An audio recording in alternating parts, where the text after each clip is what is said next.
Life never ceases to amaze me. It's always just an open field of boundless curiosity and experience that we encounter as we evolve. I look back on the past years of my life and I see how far I've come. I'm 25 now and I'm truly like a grown man. That's a crazy thing to say. I obviously have grown up, and I know I was an adult. Technically, you're legally an adult when you're 18, but in my experience, at least, when I was 18, I was an idiot. Like, I was still just not aware of the way the world functioned, society, but also of who I was. And I don't think anybody should realistically be expected to know all the answers to the questions and that burn through your mind at the age of 18. Everyone's experience is different. But when I look back on like 2 years ago, 1 year ago, 3 years ago, and so forth, like I ask myself the question,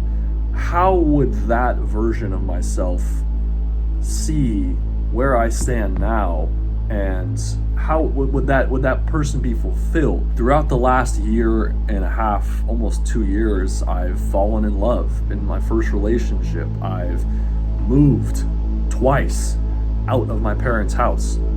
I've gotten my first actual car. I've gotten engaged. I've seen one of my best friends get married. Throughout that process, as amazing as it can be, right, there's a lot of difficulties, because before all that took place, by the way, I also have been in and out of a couple of jobs because of the moving process.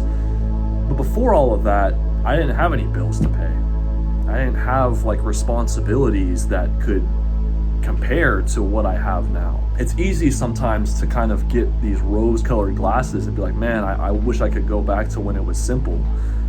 The amount of times you hear people say, like, when I was a kid, I always wanted to be an adult, but now that I'm an adult, I want to go back to childhood.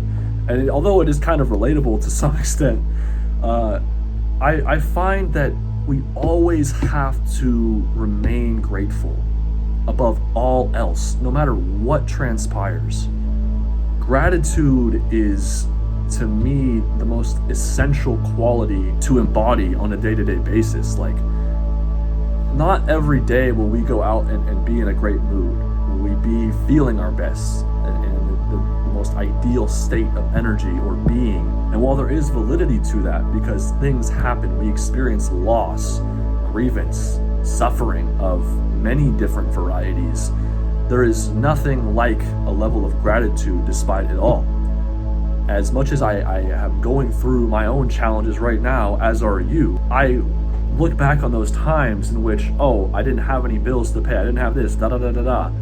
I still had many challenges that I was going through, many that were documented on this channel. I can tend to kind of look at the more positive aspects of those times and not fully recognize immediately, like, there were some things that I was going through. Just recently, we moved, my fiance and I, we moved. And before, we were living in Eureka, California. Now that we're not living there, I'll say it. Not that anybody really, not that we have a wide array of people watching these videos, but nonetheless, we were living up there for about a year, a little shy of a year, and I've had a hard time like letting go.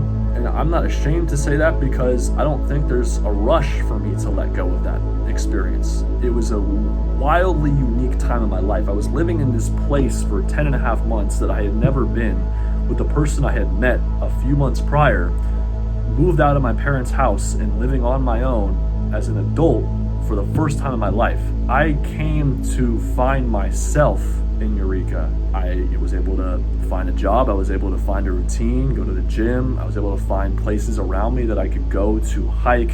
There was just a lot of beauty to it, people that I met there as well. It's a very unique experience, and I wouldn't say it was culture shock, but it is a lot different than the town in which I grew up in, which was why it was such a cool experience. And I think the reason I hold that in such high regard is because it's a different time and span of 10 months than any other experience in my life. Now I am living closer to my parents. I'm living in roughly around the area that I grew up in. As much as I appreciate that, I still also have that feeling of nostalgia, and you could say rose-colored glasses towards where I was before. I also realize how truly fortunate I am to be in this position. Like, I met someone that I love. Like, I love this woman, man. and I want to be with her for the rest of my life.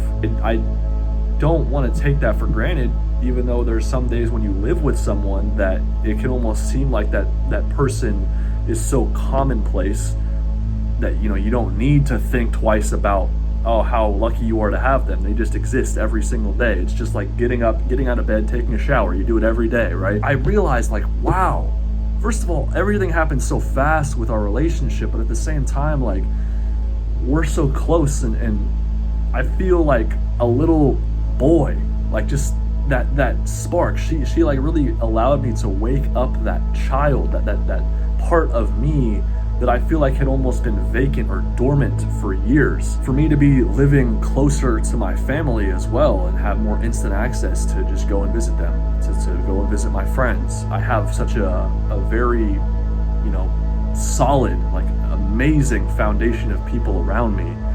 And that's a beautiful thing to have, and to be healthy, and to be young, and to have the opportunity every day to live. I've always believed that we don't truly realize how much something means to us until it's gone. One day I'll be in a little bit of a different position. Maybe I won't be living here anymore, right?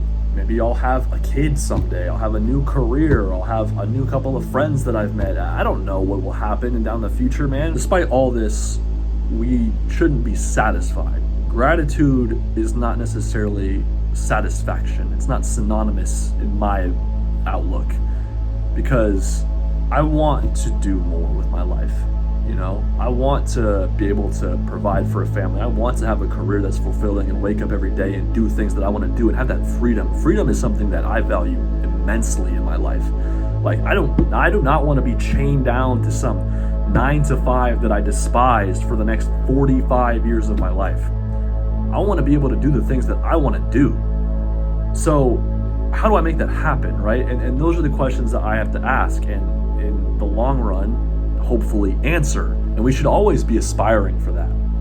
Should reach for something greater, something more. And that comes with a level of confrontation towards what may be considered an imposter syndrome. When you start something new, or when you consider starting something new, it's this idea originally, right? It's this idea of, I want to make a song, or I want to write a book, or I want to start exercising. And a lot of times that idea sounds so great in our mind, and it's fascinating, and we envision this life where this turns into something greater, and then we never take the action towards it.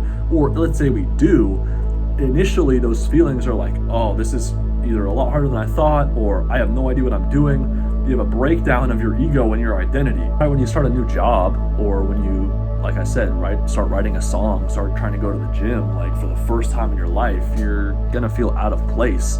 It's the inexperience that sort of creates this notion in your mind of what you can and can't do, and who you are and who you aren't. You need to be comfortable being uncomfortable, and testing yourself, and being willing to evolve your idea of who you are, but also what life is, your perception of the world, your perception of others, perception of self, perception on whether it's religious ideologies, political, like, you always have to be willing to evolve as an individual. Stagnation is the last thing you should desire. Like, it's comfort to a level that is almost like frightening, and we're not really made to be comfortable for an extended period of time. Life itself is really amazing when you kind of take a lot broader of a view of it, and think about how we're all just here, and just conscious sentient beings every single day, going to sleep, waking up, and doing a routine, and being able to function and to live and to perceive what is going on, even if we can't fully comprehend everything. It's definitely trippy, right? For lack of a better term. It's something that can almost create this existential crisis, but at the same time, it is amazing. It is equally as confusing as it is awe-inspiring. Remain grateful, but don't run from your fear. Don't run from what it is that, your insecurity. Don't run from the things you want to improve upon, but always remain grateful. And that's kind of the moral of this video, ultimately. And try to remain where your feet are. Don't be afraid to start that thing that you've been thinking about.